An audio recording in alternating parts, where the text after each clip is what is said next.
This is Mood Boards, Storyboards and Creative Briefs, and I'm Neil Wilkins. So if you're in a marketing and communications role, if you're doing anything with regard to content production, if you're in a creative agency, any form of visual communication, then this is the session for you, because we're going to be talking about the three fundamental building blocks of good, effective communication and visual storytelling in marketing, PR, and communications. So as we go through this session, I'm going to be drawing your attention to a range of different opportunities that you have for getting ever better, ever more focused using mood boards, storyboards, and creative briefs. So I want to start, as I normally do, with a little definition. So I'm going to start with the definition of a mood board, which is a visual tool used in the creative process to communicate and convey a specific kind of atmosphere, feeling, or if you're doing a campaign, some kind of sort of aesthetic direction for a project.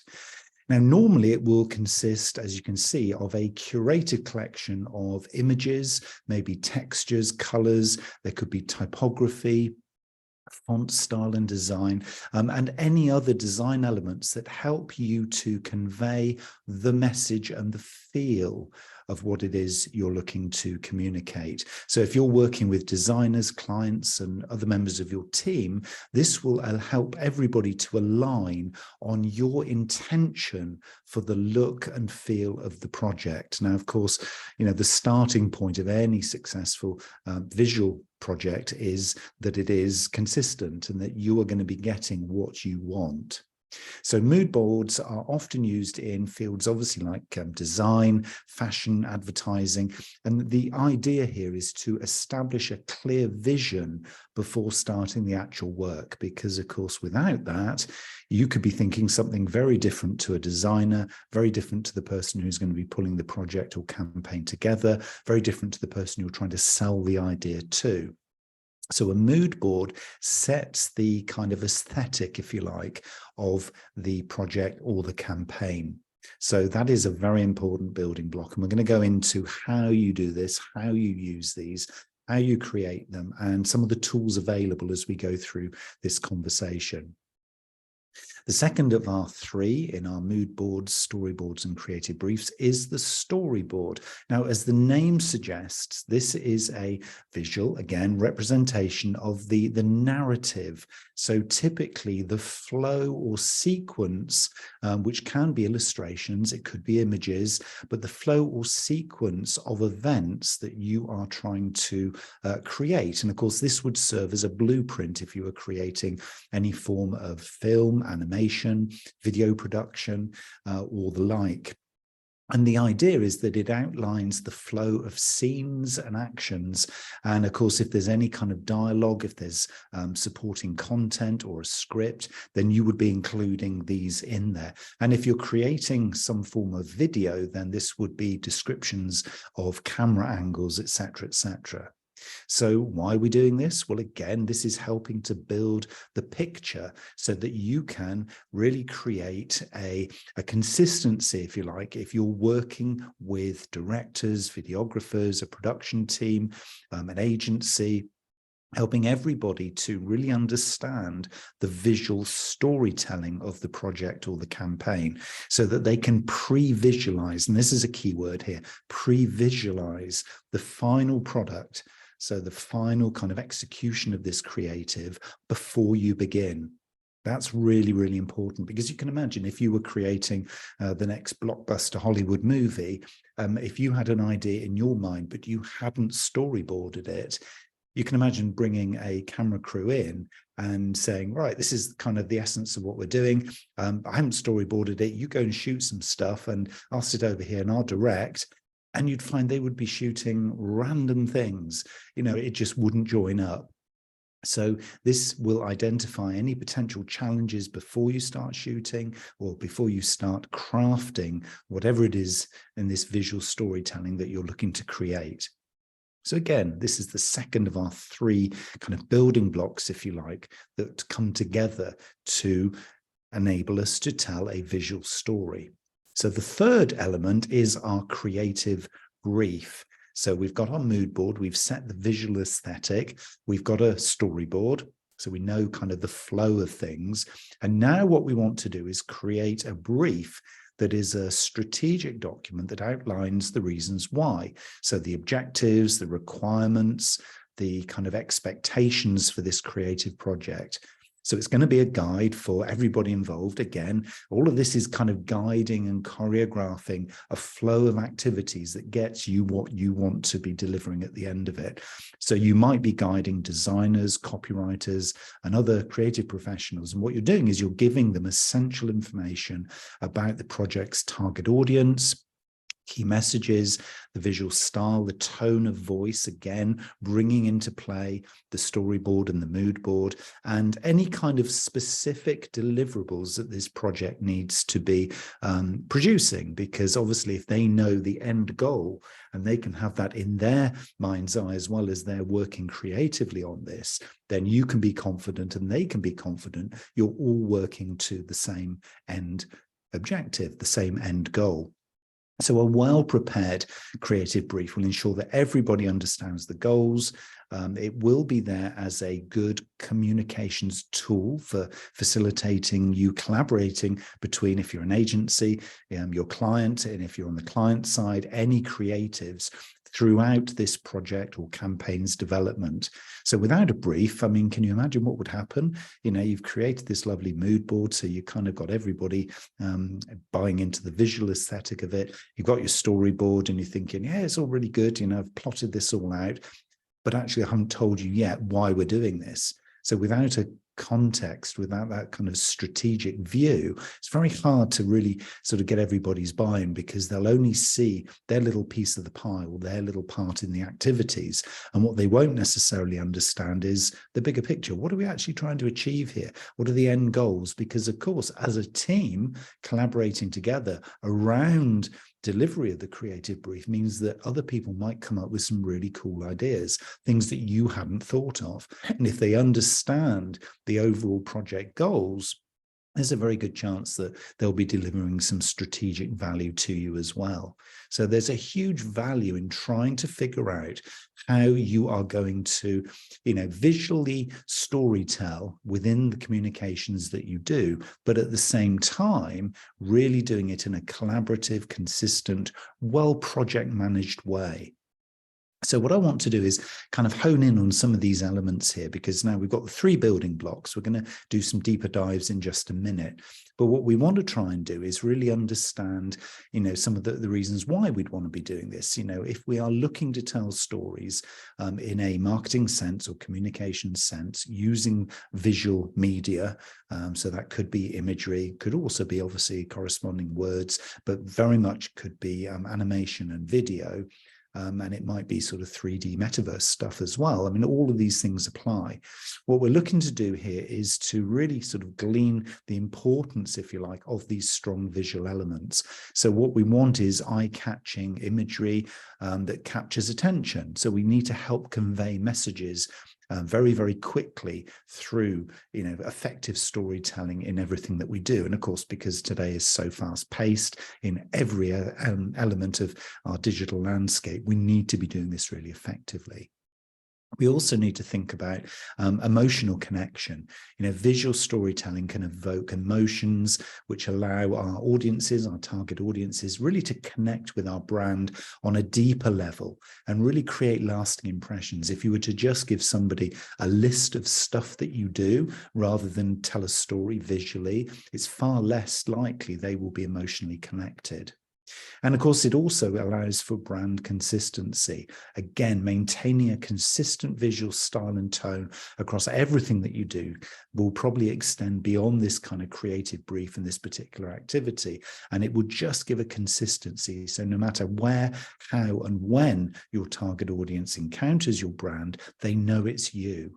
So that's really key here as part of this visual storytelling. Of course, use of color comes into play as well. Strategically, we can use color in visual storytelling to really enhance the brand's personality. And then thereby, the knock-on effect is influencing their emotion and perception. So, they will see a particular style or color or tone of voice of our brand, and that will, in many ways, evoke a particular response. And that will be something that will need to be carefully crafted. So we'll look at how we can do that. Also, the mix of formats is important. So, we need to sort of consider all of this storytelling across all the different ways that we can be communicating. So we'll be thinking about photography, as I've said, imagery, illustration, could be animation, there'll definitely be videos and infographics and the like. And what we're trying to do here is create a really dynamic and engaging visual experience. So no matter where people encounter us, they're going to get this consistent view, but it will be engaging, it'll be emotional, because it will be tapping in not just to their logical mind, but to also their emotions. And that's really, hugely powerful when we start to build the engagement that we're looking for. At the same time as well is we need to kind of bear in mind authenticity. And this has got to make sure that everything that we create visually resonates with the target audience. So this is where things like showcasing real life situations, bringing, case studies and examples in that resonate, one-to-one with our target audience. That's really, really important and key. And what we'll be looking to do here is obviously build trust and credibility. So, we're going quite deep into, not just the creativity here, but some of the really fundamental reasons why this stuff's important. We'll be obviously rolling this kind of stuff out through social media. So, for example, leveraging the power of this visual storytelling on all the platforms where somebody might encounter us. And of course, this in turn will drive kind of engagement and shareability. If we can be doing stuff that really is shareable by our target audience, then that's going to leverage the reach that we can see. So it is super important, really. We can't really be doing this in isolation. So all of these things need to be borne in mind when you're creating this creative brief. Things like effective typography can have a fundamental impact. It doesn't matter whether or not you've got the best photography in the world if you don't combine it with the right typography. And by typography, we mean the essence and style of the fonts and the sort of choices that you make in the way that you communicate the supporting messages around the visual element of your assets. So that is obviously really, really important. It's need to maintain obviously visual interest, but they need to work in harmony to really sort of, keep a consistency of message going forward. Now, all of the time when we're doing this, we're trying to kind of stimulate behavior. We're trying to stimulate, a change in kind of attitude and difference, really. So the call to action, again, is another really important part of visual storytelling. Obviously, when we're in a sort of a content writing mindset, it's very obvious that by the end of the writing, we want to be helping people to know where they're going to go next. Well, the same thing applies in visual storytelling. So making sure that you incorporate very clear and visually appealing calls to action within these kind of marketing materials and assets to making sure that we really prompt the audience to take the action that we desire them to take, so they move to the next step in the customer journey. So that's really important. We don't want to just get creative for creative sake here. We need to make sure that we're balancing the visuals and the text to really stimulate the change of behavior that we're looking to do here. So avoiding clutter, avoiding a kind of, an overuse of stuff. So often simple is best to be able to, make that happen.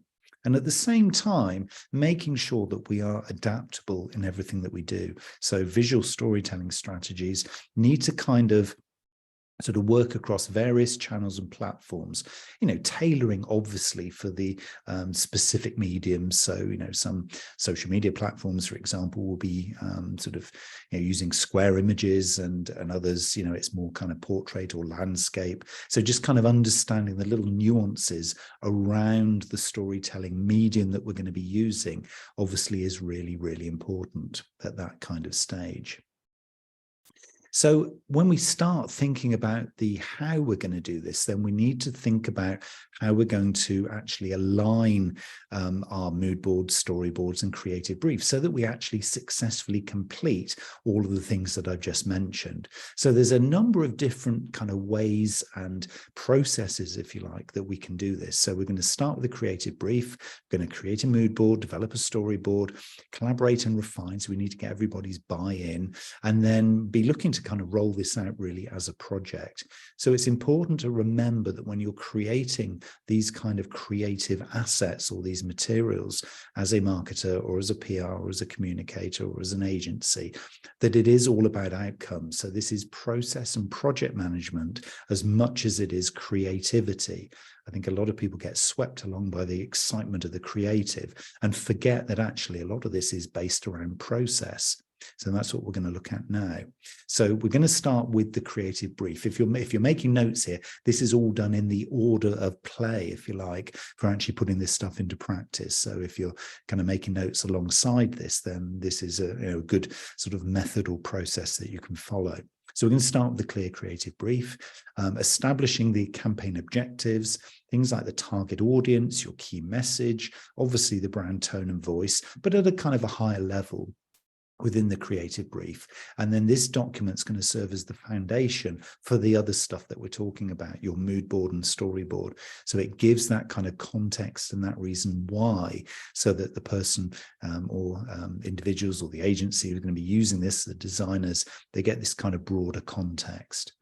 So then creating the mood board. So the creative brief then is used as a guide to develop the mood board that visually brings it to life. So it's going to then represent the campaign's look, feel, and atmosphere. So this is why, as we said earlier, we're going to bring in the colors, typography, any kind of textures or sort of feel, this sort of tacticity, if you like. So how tactile does this need to be? If it's a physical thing, I mean, we're talking here about imagery, but this could be a physical thing that you're talking about as well. And any other visual elements that are going to inspire the creative direction, if you like, for this. So we're getting sort of creative, but we're also at this stage, holding true to the fact that this is a process that we are going to be guiding all of the people involved along through. And the first part of that process is our storyboard. So then we move from the mood board, that visual aesthetic, into developing the storyboard. So we're going to use the mood board and the creative brief as a reference. So those are things that are being built upon here to create the storyboard that gives us that step-by-step series of key scenes, any transitions, any dialogue or script to convey our story. So the creative brief is kind of the objectives and the scene setter. The mood board is kind of the touchy-feely bit. And then the storyboard is the step-by-step guide to how this thing's going to play out. So can you start to see how these things then pretty much weave together to give you that kind of essence of how this thing is going to flow, both as a project, but also the final outcome. And then, of course, what we're going to do is use those three elements with the team, with any other stakeholders, to gather feedback and input to making sure that we haven't missed stuff. Because certainly the first iteration of your mood board, storyboard, and creative brief, probably you should think of as a draft. So what you're doing is you're kind of setting this thing up so that it is, it's well positioned. It's probably pretty much there, but it probably isn't completely there.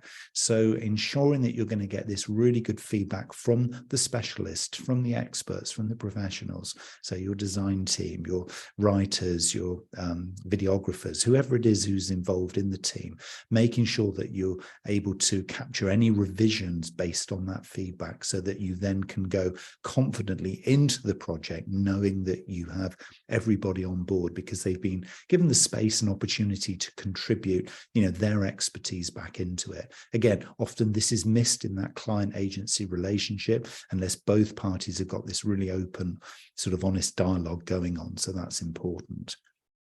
And then to ensure that you're consistent then as you start to roll this project out and as you move into the production phase, making sure that everything just, you're kind of overseeing this thing at this stage. So you're watching for kind of how things actually play out.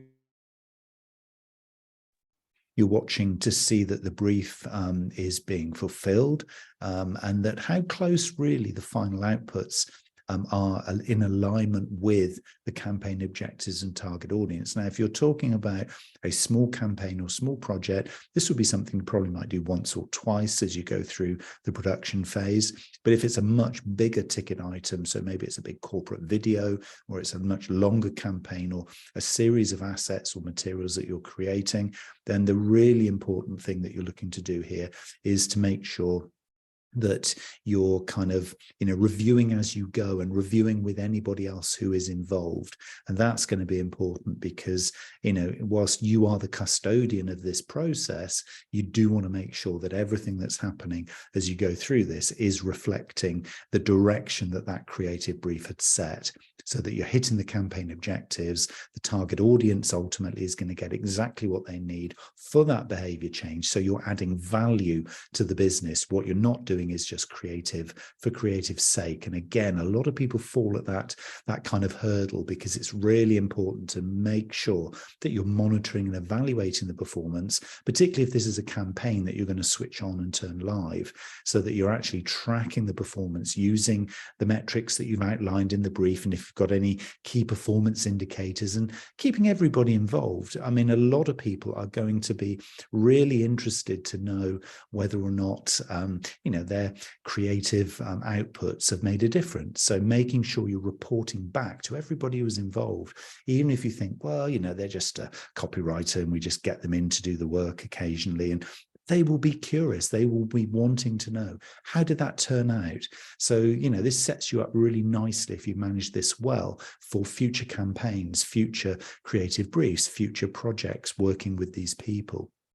So part of this is about the creativity, but part of this is actually about the management of the process, the management and the project management of the people around you. Because if you can ensure that a continuous improvement mindset is built into this, then you can just get better and better and better, not only at the outputs, but the results that these outputs create.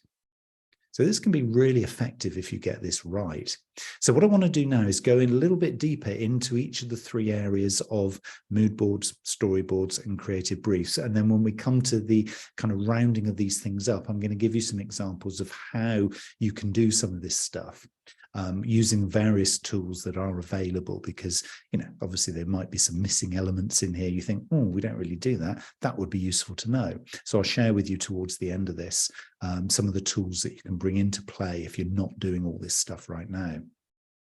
So on the mood board side of things, this is, as I would describe it, really the foundation of, the creative inspiration and brand development. So, with your visual brainstorming, which would be probably one of the early starting points, really, as you create your mood boards, what you're doing is you're helping to consolidate ideas and styles and concepts in a visual format that really sparks inspiration and encourages creative thinking. So even if you have brand guidelines, it's really important to do some visual brainstorming, because could you extend the boundaries of what you've done before just by getting all the ideas out and on the table? That can be quite an exciting part of this process. And mood boards are fun. They are visually fun. And if you're a visual thinker and you use mind mapping or things like that to come up with ideas, then certainly mood boards will be something that will be, very familiar with you and be really attractive to you.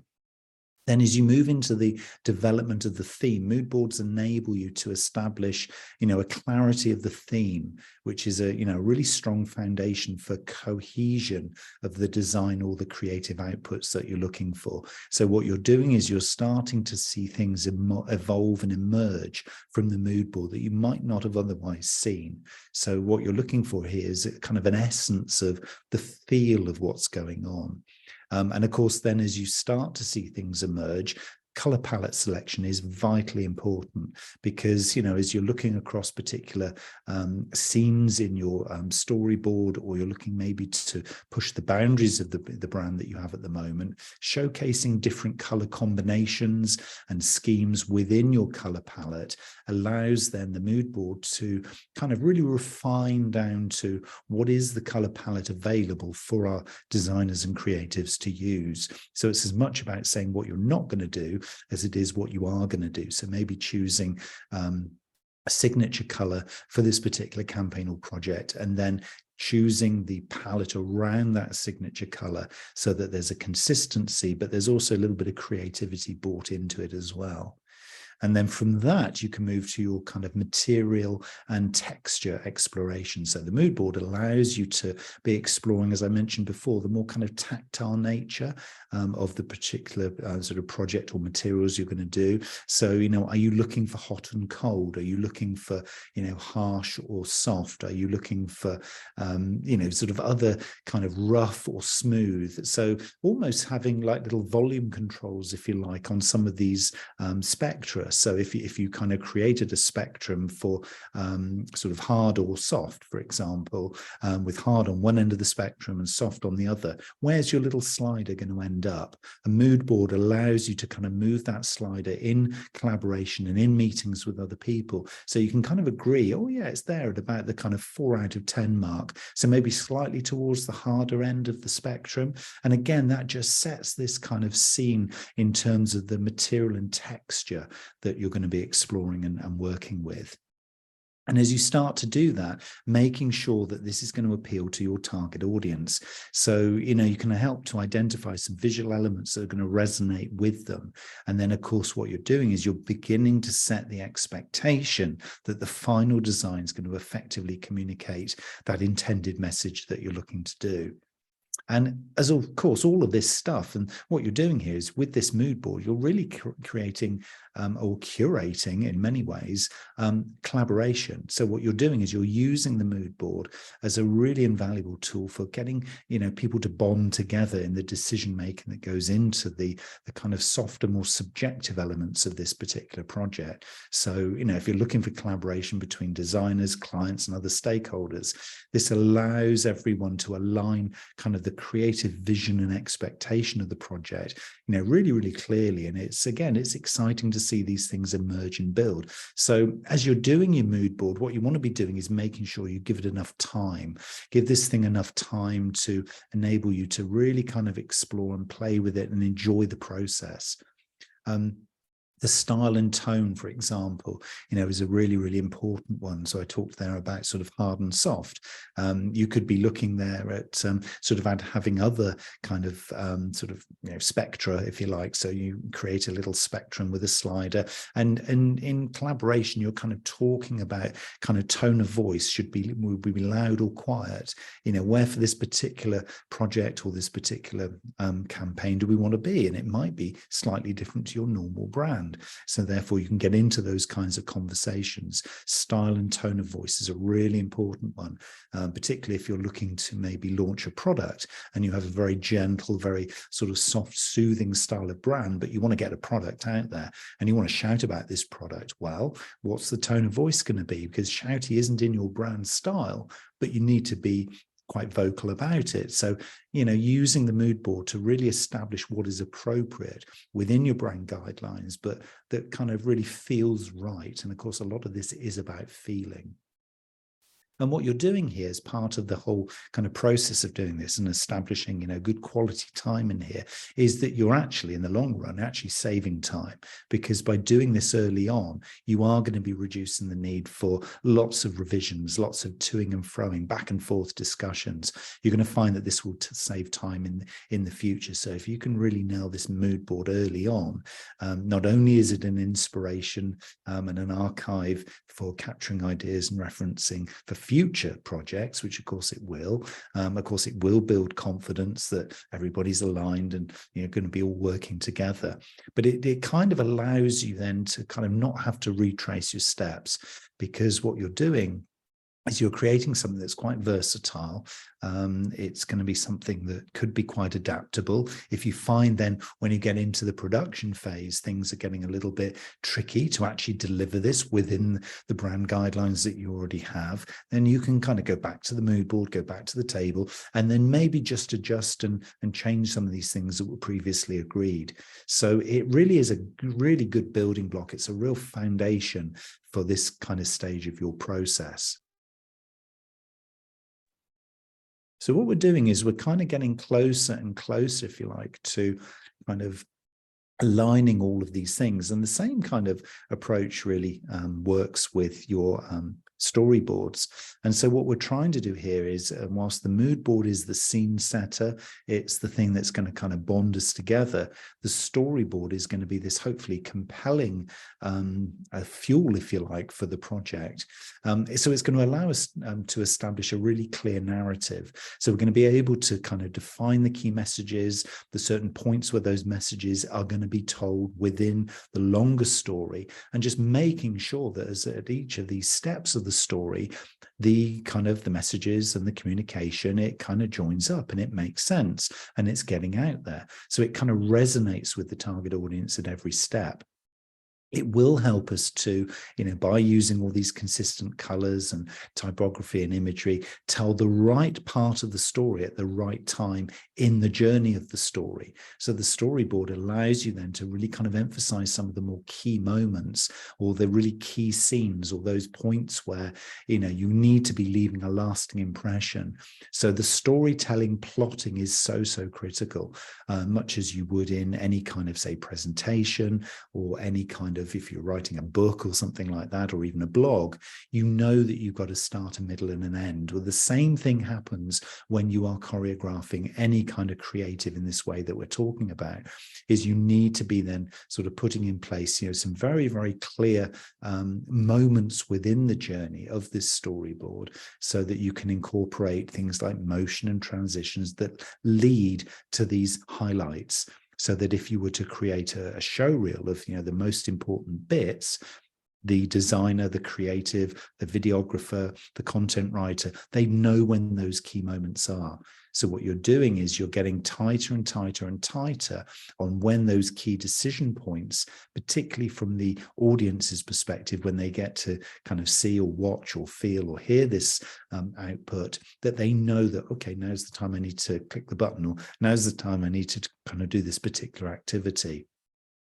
And of course, what it does as well is the showcase of the product benefits or the service benefits that you're trying to get into the story allows you to position these really appropriately in a way that kind of highlights, obviously, the benefits. It reinforces any kind of value proposition that you're trying to sort of do here. And at the same time, leveraging the emotion of appeal. So when you think of any kind of sort of advertising, for example, and particularly car advertising is a really good example of this, is that when you watch an ad on the TV or in social media, a video ad of a car from a car manufacturer, what you'll see is there's a huge amount of attention focused on the emotional appeal, but then there's always at certain points a practicality or a logical moment where they're going to give you a little benefit from the little feature that they've just highlighted. It might just be the lights, or it could be look at the position of the driver in the cabin,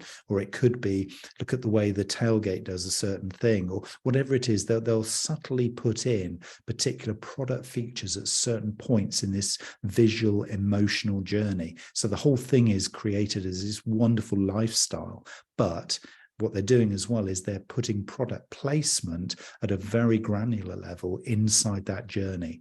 So it's super clever, but it's also super efficient. So by leveraging the emotional appeal at those key points in that storyboard, it allows you then to be very much crafting the journey of emotion and a logical kind of reactions that you're going to get from the target audience as they go through it. It also allows you then to, as you're building this storyboard, to optimize for multiple platforms. So if, for example, in the car manufacturer advert example that I've just given to you there, they are looking to run that maybe on broadcast TV, terrestrial TV as a big TV ad campaign. They can also then take little snippets out. So your storyboard might also have, a subset of, social media scenes, if you like, or steps in that particular broader video that's being produced or broader advert. There might be little kind of subsets, so kind of short form versions of the long form creative. So that can be a really powerful thing that allows you to kind of optimize across a whole range of different platforms, because you want to be able to get, the best results that you possibly can, from this. And what it'll allow you to do as well is to, use very clear and concise messaging at these individual points, both in long form and short form, if we're talking video as an example here. And it will allow you then to involve all the stakeholders to ensure that, your product development people are happy with the narrative, they're happy with what you're saying, that salespeople can have the same kind of script when they go in and actually speak to a customer. So the spin-off benefit of involving all of your stakeholders within the storyboard is that everybody knows their part in the process. They all know their part in the journey. And it allows you then to test and iterate or reiterate if you need to. So conduct any kind of research or focus groups to test the effectiveness of this thing. And particularly if this is a big budget production that you're doing, you probably want to do the testing before you then start to create the actual execution or the production of the materials themselves. But if this is a smaller item, then it allows you then to test back on, we expected people to click through at this point in the journey, how many did? So it allows you not only to plan for the production, maintain consistency, but actually to, as well as you go through this, making sure that everything then really aligns back to what is in effect the creative brief. Because again, as I've said it a number of times here, it's very easy to get swept along by the excitement of the creative. But a lot of the time, what we're trying to do here is just use the mood boards, use the storyboards to enable us to manage against the creative brief. So we've got a number of steps of the creative brief, and here are the ones I want to share with you. Again, step by step. If you followed this process, this would get you to everything, all the elements that you need. You've obviously got to clearly outline the goals and desired outcomes of the campaign or the project. And this will give you a solid foundation for making decisions, for developing the strategy, for communicating stuff. Everything is aligned to these campaign objectives, and everybody else, when you've communicated it to them, is also going to be aligned with this. You've obviously going to determine, because you need to, because this storyboard and the mood board and stuff's got to play out against a target audience. So determining the specific persona, the demographics, the interests, the behaviors. So you can then make sure that this is used as a filter really for, when we create the creative here, is that going to resonate with this target audience? Because if it doesn't, it's all going to fall very flat, no matter how, creatively amazing your project is or the campaign rollout looks. If it doesn't resonate with the target audience, it's not going to work. And of course, by establishing an overarching message, so the umbrella message, as I always call it, for the campaign, allows you then to have this really concise, compelling, maybe single statement or strapline that communicates the core value proposition of this campaign and all the products or services that are within it. So it aligns then with the campaign objectives. Everybody knows what's going on. And so everybody is now focused and pointed in the right direction. I would suggest that this is probably the analogy that's closest to this is the almost like setting your sat nav. So when you jump into your car and you set the sat nav for the journey, this is kind of the creative brief version of that. So it allows you then to establish, okay, this is where we're headed. This is how we're going to go. This is who we're going to take in the car with us. This is how much fuel we've got. It's your budget. And kind of this is our direction. So here we are. We're on the journey now. And then, of course, you can bring in your mood boards for the determining the brand tone and voice. You can bring in the storyboard to select the appropriate marketing channels. You can then outline the creative elements, though, so the visuals, the text, the auditory elements that are going to use in the campaign to achieve those objectives. So can you see what's happening here? Using the creative brief allows you to bring in all the elements of the stuff you've just done with the mood board and the storyboard and bring it into a really consistent form. And of course, as a project manager, because now you're managing this, even though we've got the crayons and the nice colored pencils there, because we're going to be delivering something creative, we need to be remembering here, if we're the owner of this creative process, we're in charge of the project management. So we've got to set a realistic budget, but it will be realistic because we've set the target audience. We know the channels. We've done the storyboard. We know how long this is going to take. We know how much resource. We know who we're involving. And we know the style and tone of voice and how much new stuff because we've done the mood board. So you're really in control at this stage. You really are in the production hot seat. And having set the budget realistically, because you know exactly what's needed or not, and again, that's another useful filter, you can then establish the timeline for rolling this thing out. And again, in agreement with all the other parties, you will then be also putting the success metrics in there. So when this thing is, produced, when this thing is out in the public domain, when this thing gets evaluated from all of the incoming things like conversions or impressions or engagement rates, we will know actually whether we've succeeded or not. So putting some really, really smart objectives in, much as you would in any other style of project, is really important in the creative brief. And then, of course, then you can assign your roles and responsibilities. Because you're managing this tightly, you know what the thing is, you know the kind of resources that you need. You can then make sure that everybody you need is up and running. So clearly defining the roles and responsibility of everybody in the team who you've got around you, could be internals, could be agency, whoever you need, and any other stakeholders. So who's sponsoring this? Who actually owns the budget? Is it you? If it's not, who does? So you can basically be using all of this information to really kind of manage it as a project. And then always fostering a culture of open communication and collaboration. So inviting input and ideas from your team members, other stakeholders, so you can continuously refine and improve the creative brief. And as we said earlier, the mood board and storyboard as well, if you need to. And I would always say there's an interesting one here towards the end of this process. Include a contingency plan or changes to the campaign that you think you might need to do if everything went wrong. So if you suddenly didn't have a budget, what's plan B? If suddenly you've gone through maybe a sort of a bit of a subtle rebranding, or suddenly the customer needs or the customer target changes, how are you going to adapt that? So what's going to happen if? So doing the kind of what if scenario planning, if this is again a big ticket, longer term project, if it's something that you think, no, we can run this within the next sort of few weeks, and very little is likely to change, you might decide I'm not going to have a contingency plan. But certainly if you're doing any kind of big ad campaign or anything that involves a number of suppliers, outside agencies, etc., having a plan B is really important. And again, you can align that with your realistic budget. But having run some big ticket TV ad campaigns with agencies in the past, I know that a plan B can really get you out of jail if you need to.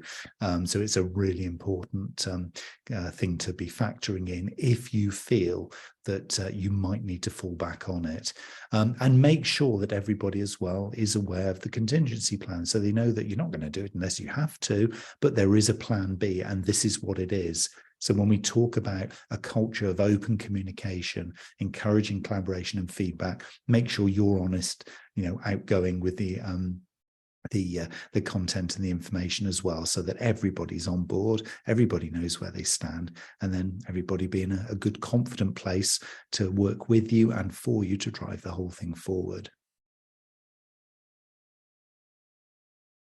So let's get on to looking at some of the tools. I'm not going to spend a huge amount of time talking about these. I'm just going to literally list out some of the more interesting ones that you can go away and have a little play with. So with the mood board tools, I mean, there are a lot of really good image sources.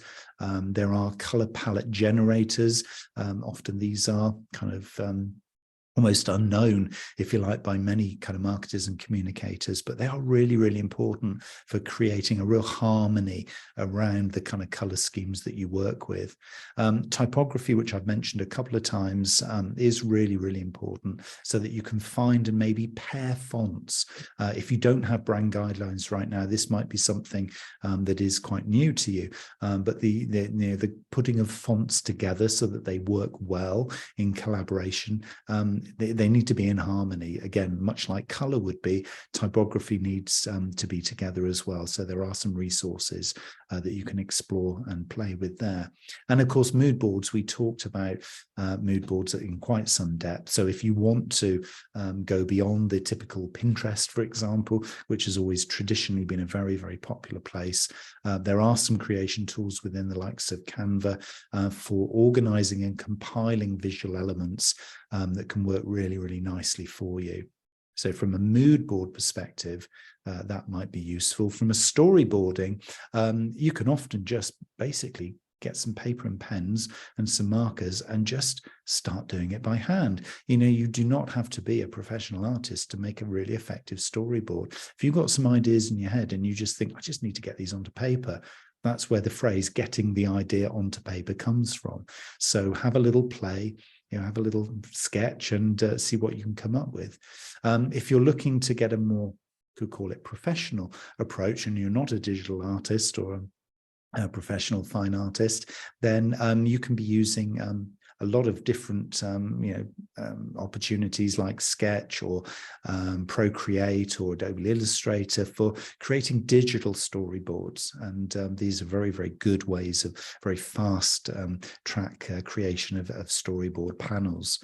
Templates, a lot of these, again, you can find if you search on pre-made templates. And again, some of these might help you to sort of organize your storyboard.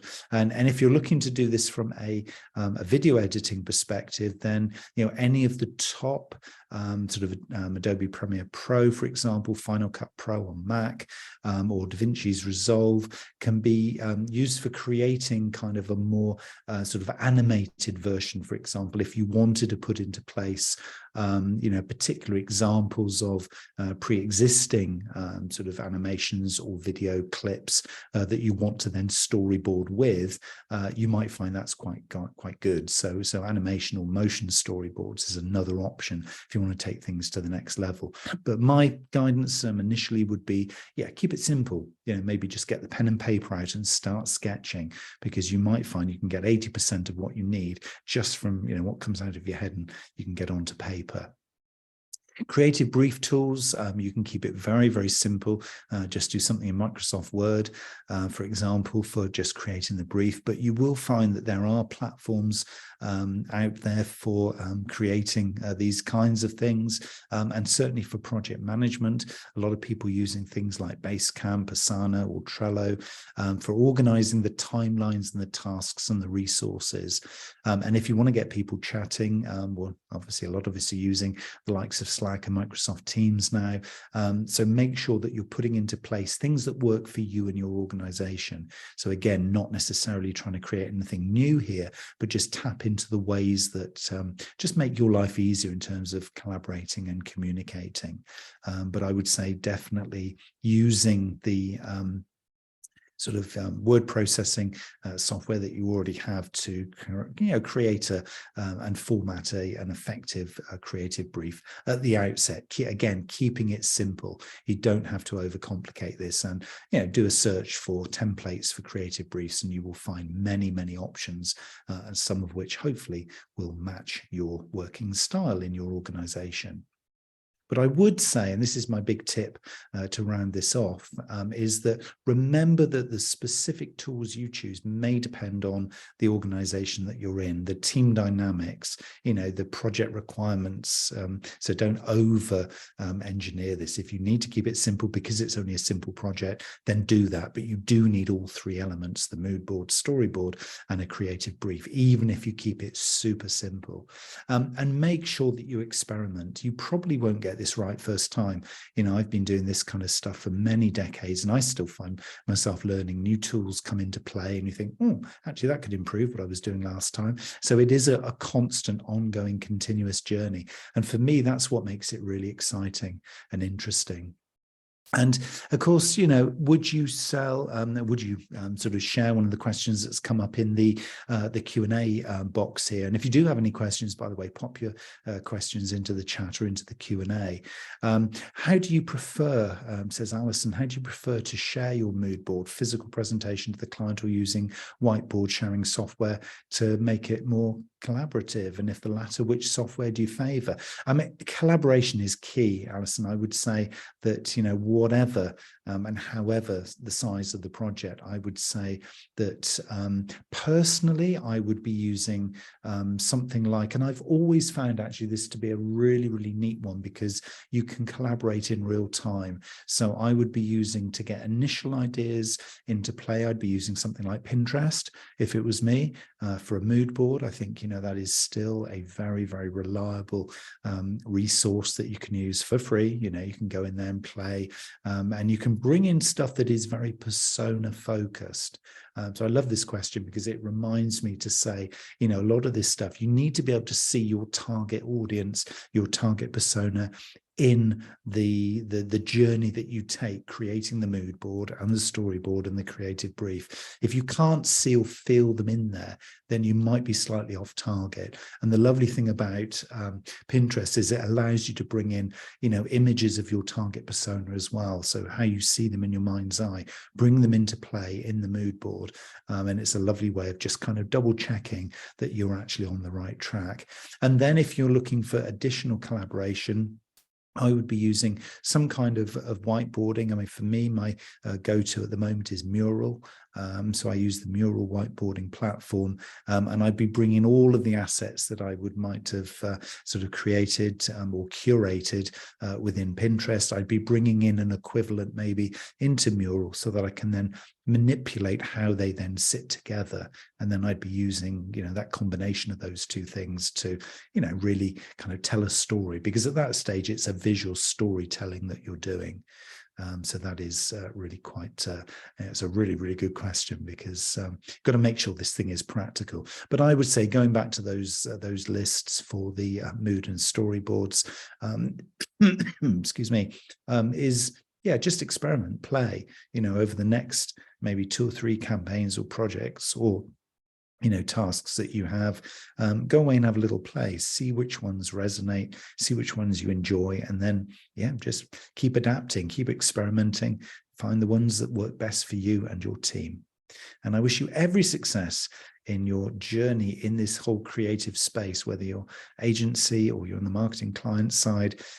We all need to and can do much, much better in our collaboration and coordination of mood boards, storyboards, and creative briefs. So I hope I've given you enough of a process, given you a few ideas for some of the tools to go away and play with, and hopefully giving you some inspiration for going away and practicing and having some fun. In all the things that we do as communicators, this creative process can be one of the most fun. So go away, have some fun, and enjoy yourself in this whole process. Thank you for listening and watching, and I'll see you again very, very soon.